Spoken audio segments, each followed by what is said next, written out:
की बात करूंगा। पहला रूल आपने देख लिया था और मैं अट्रैक्शन की बात कर रहा हूं। आज इसी अट्रैक्शन में मैं आप बात करूंगा यौन आकर्षण की, जिसे हम कहेंगे फिजिकल अट्रैक्शन। ठीक है, क्रीड़ा की बात करेंगे। ठीक है, तो देखिए, यौन इच्छा मतलब शारीरिक संबंध का शादी में बहुत महत्वपूर्ण योगदान होता है। अगर इसमें कमी आ रही हो और आपके गुण मिलान बहुत अच्छे हों, तब भी शादी नहीं चलती। तो दूसरा नियम जो है वो इसी के ऊपर है। और आपको ध्यान करना होगा कि लड़कियों की कुंडली में हम मंगल को देखते हैं। मंगल जो है वो लड़कियों के लिए योग कारक है, यौन कारक है। और लड़कों की कुंडली में जो है वो शुक्र महाराज जो है वो यौन कारक है, तीव्र इच्छा देते हैं, यौन इच्छा देते हैं। तो इसी नियम पे मैं दूसरा नियम बात करूंगा। ठीक है जी, पहला नियम आप जाके चेक कर सकते हैं प्लेलिस्ट सेक्शन में। और देखिए, मैंने ज्वाइन अस ऑप्शन आपको दे दिया है, मेंबरशिप वीडियोस आपको दे दी हैं, ज्वाइन कीजिए और एस्ट्रोलॉजी कोर्सेज को आप घर पर बैठकर सीखिए। चाहे आप गृहिणी हो, वर्किंग हो, या मेल हो या फीमेल हो, बच्चे हो, आप आसानी से सीख सकते हैं। ज्वाइन कीजिए, नॉमिनल फीस है। और देखिए, आप एस्ट्रोलॉजी को भी अपना कैरियर अच्छे प्रवक्ता बन सकते हैं और अपना नाम प्रतिष्ठा समाज में बढ़ा सकते हैं। ठीक है, तो लड़कियों की यौन इच्छा को मंगल शासित करता है और लड़कों की यौन इच्छा को अधिपति शुक्र है। तो आपने D9 चार्ट उठाना है, किसका? लड़की का और लड़के का।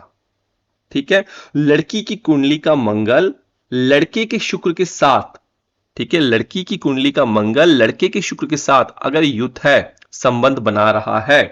ठीक है, मतलब क्या है, आपने लड़की का चार्ट उठा लिया D9 चार्ट। अब आपने देखा कि लड़की का जो मंगल है वो कहां बैठा हुआ है, वो कुंडली के पांचम भाव में बैठा हुआ है और शुक्रदेव भी वहां बैठे हुए हैं।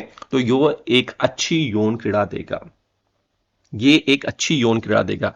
यही नहीं, अगर लड़की की कुंडली में मंगल अकेला बैठा हो और शुक्रदेव जो है कुंडली के अष्टम भाव में बैठे हो, तो चौथी दृष्टि डालेगा। ठीक है, तब भी हम कहेंगे।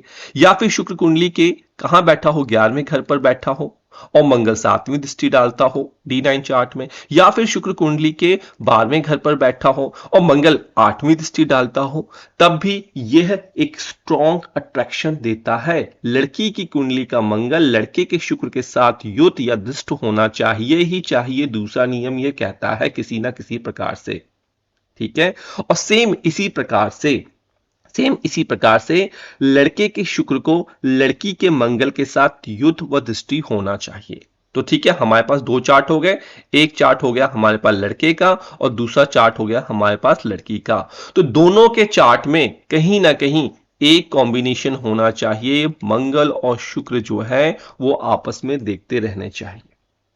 ठीक है, यदि इन दोनों में से, मैं फिर से बोल रहा हूं, यदि इन दोनों में से एक संबंध भी उपस्थित होता है तो यह शुभ होता है उनकी केमिस्ट्री के लिए।